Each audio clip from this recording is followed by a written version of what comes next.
अनमोल वचन श्री सद्गुरु महाराज की जय। श्री सद्गुरु महाराज की जय। श्री सद्गुरु अनमोल वचन जीवन का अध्ययन। सावधान श्री सद्गुरु, सावधान, तुम्हें अपने दुष्ट कर्मों का फल स्वयं भोगना पड़ेगा। कोई सगा संबंधी तुम्हारे कष्ट का भागीदार नहीं बन पाएगा। अपने आचरण सुधार कर रखो।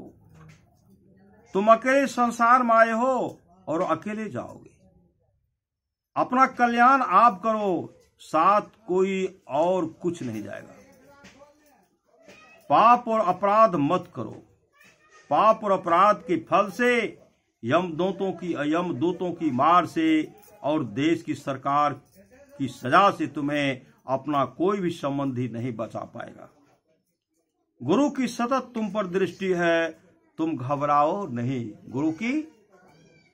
गुरु की सतत तुम पर दृष्टि है, तुम घबराओ नहीं। पवित्र होकर रहो, धैर्यवान बनो। तुम्हारी इच्छाएं पूरी होंगी। गुरुदेव संकट में तुम्हारे सहायक होंगे। अपराध मत करो, संतोष से गुजारा करो। अपराध के लिए देश की सरकार दंडित करेगी। तुम्हारे संबंधित दंडित होने से तुम्हें बचा नहीं सकते। तुम्हारे संबंधी दंडित होने से तुम्हें बचा नहीं पाएंगे, जिनके लिए तुम अपराध करते हो। आप जो कुछ भी पुण्य अर्जित करते हैं, उसका कुछ अंश आपके सेवक को भी मिल जाता है। संयमी थोड़ी सी भी संपत्ति के बीच जीवन गुजार लेता है, जबकि असंयमी बहुत संपत्ति रहते हुए भी कमी महसूस करता है। संयमी थोड़ी सी भी संपत्ति के बीच जीवन गुजार लेता है, जबकि असंयमी बहुत संपत्ति रहते हुए भी कमी महसूस करता है।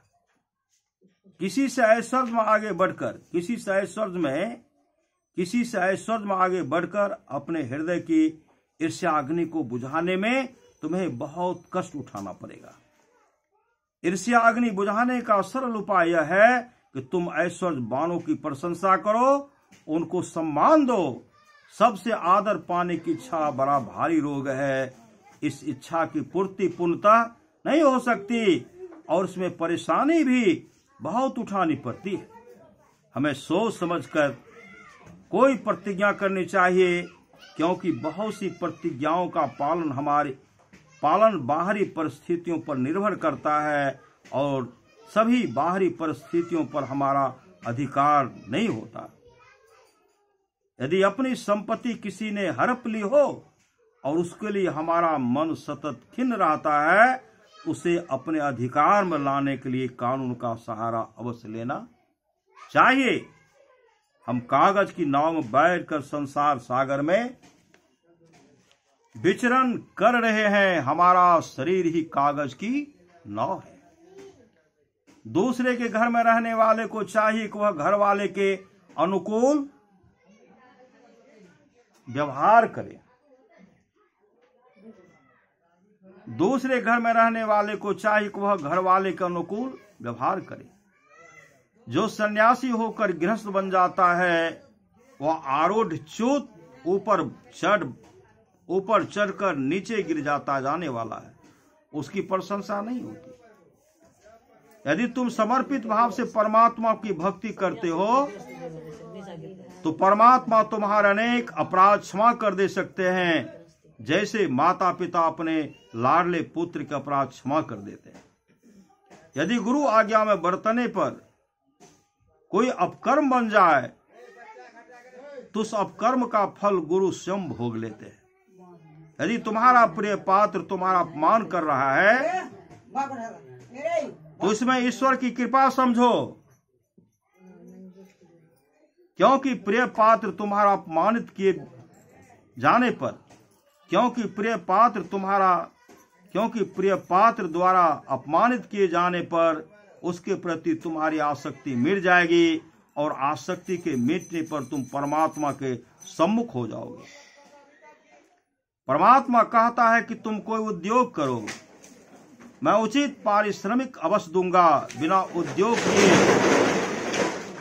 बिना उद्योग किए किसी को कुछ देने पर मेरी न्यायशीलता और समदर्शिता कलंकित हो जाएगी। उपकृत के द्वारा अपकार कराकर परमात्मा उपकारक से कहना चाहता है कि मुफ्त किसी की सहायता करने का मजा चख लो। अरे मूढ़ मन, जो तुझे नहीं चाहता उसे तू क्यों चाहता है? जो साधु का वेश लेकर ज्ञान सीखने का शौक नहीं करता, जो साधु का वेश लेकर ज्ञान सीखने का शौक नहीं करता, उसका साधु का वेश लेना व्यर्थ ही है। यदि आप किसी सामान्य व्यक्ति के दोष देख लेते हैं या उसे उसके दोष बता देते हैं तो वह आपसे मुंह मोड़ लेगा। जो सन्यासी युवावस्था को पार कर गया है और स्वस्थ रहता है और जिसमें तीव्र विराग का भाव है, यदि वह कुटिया बनाकर रहे, अपने खाने पीने की व्यवस्था करे और सेवक भी रखे, वह निंदा का पात्र नहीं बनता।